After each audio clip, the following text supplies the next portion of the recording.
All right, friends, so I've got pizza in the oven. I'm just gonna show you really quick how to make a cheese spread out of just a French loaf. You can do this with a baguette. You can do it with a sourdough loaf. Any kind of like hearty, crusty bread works really well.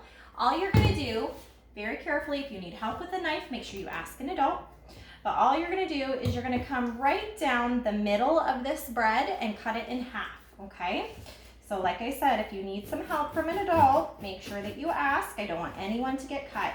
I make a small incision and then cut down one end, and then I turn it, put the tip of my knife in that cut again, and cut down the other end. That way I'm not trying to cut all the way across the entire loaf in one swoop, okay? And then I'm just gonna pull it open, just like that. And it's up to you if you want to cut it into two completely separate pieces like that, or if you want to keep it hinged at the back. I usually just go ahead and then I pull off some of these extra pieces that are just going to get in my way. This is very, very simple, really easy to do. So this is for a good garlic cheese bread. If you wanted breadsticks, you can use the same pizza dough recipe that we used, and you would just pull off strips and make some fairly good sized ropes.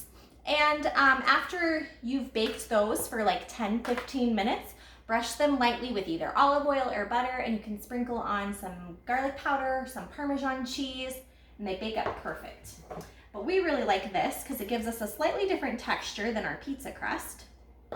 So I'm just gonna take some butter, nice soft butter, and spread all the way across both of these pieces. And this is gonna bake in my oven after my pizzas are done. This only takes like 5 minutes because all we're doing is melting the cheese and the butter and letting it get slightly crispy. So this bakes in like 5 minutes usually. So I just give it a nice generous coat of butter, both pieces, okay?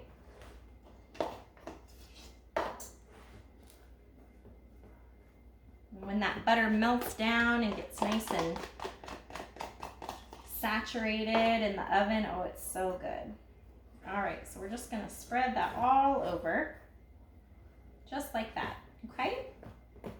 All right, so then what you're gonna do, I've got these two pieces here. I'm gonna take some garlic powder. Now, if your top doesn't have a fairly small sprinkle hole, you can definitely put some of this into a bowl and you pinch and use your fingers to make sure you don't get large pockets. But I'm going to do a very light coating across the spread. Very gentle sprinkles. There we go, now it's coming. Very, very light dusting. We don't want heavy garlic flavor. It just doesn't end up going well. We want a very light garlic flavor. So a very, very fine sprinkle is all we want, okay? Then I have just a few pinches of cheese left in my bag from my pizzas. If you want a little bit more cheese, you can definitely do that. The thing about this though, is we don't want to make the cheese as thick as we do on pizza because this is a cheese bread that's also seasoned. And if we have a ton of cheese on the top, when you bite into it, you're likely to pull all the cheese off. So I would do just a very light sprinkle of cheese across both pieces. Okay, just a light sprinkle. Spread out fairly thin, okay? It's just a dusting cheese. Then I'm gonna take a little bit of parsley, and I'm just gonna do a very light, again, light sprinkle of parsley across. It's mostly for color. Gives it a little bit of flavor, but it's mostly for color. Nice little sprinkle there, okay? Just like that, and it's ready for the oven. So then when my pizzas come out, I'm just gonna set this to the side.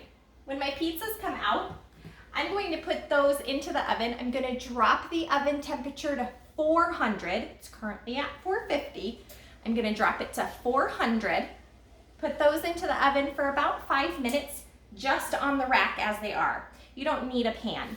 If you want to put them on a pan, you definitely can, but you don't need to because the bread itself is already baked thoroughly and we're just crisping up the edges and melting the cheese. So straight onto the rack of the oven is totally fine, about 5 minutes at 400, okay? We just want that cheese to be nice and melted. So that's for the cheese bread. Now, for a very simple Italian salad, I'm just using an iceberg salad mix. You can use a spring mix or whatever kind of salad you prefer. Caesar salad also goes really well with Italian meals. My family prefers an Italian salad though. So we're just doing a basic iceberg mix and then some kind of Italian dressing. This is our personal favorite because it's not overly seasoned. It's just a classic oil and vinaigrette. It has a little bit of Parmesan in it and a little bit of pepper and salt, but it's not overly seasoned. All I'm going to do is do a nice drizzle across, just like that. And then I have some Kalamata olives. Kalamata olives are beautiful in Italian salad. I'm going to drain off some of this juice. I'm just going to toss a few of these in there, just like that.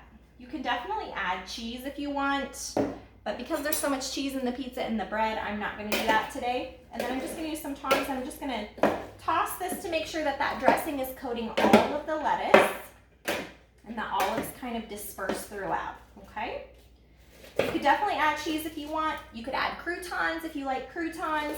Again, since we're having some crusty cheese bread, I'm not concerned about that. You could add some extra vegetables if you want, like some bell peppers. Those are great in here.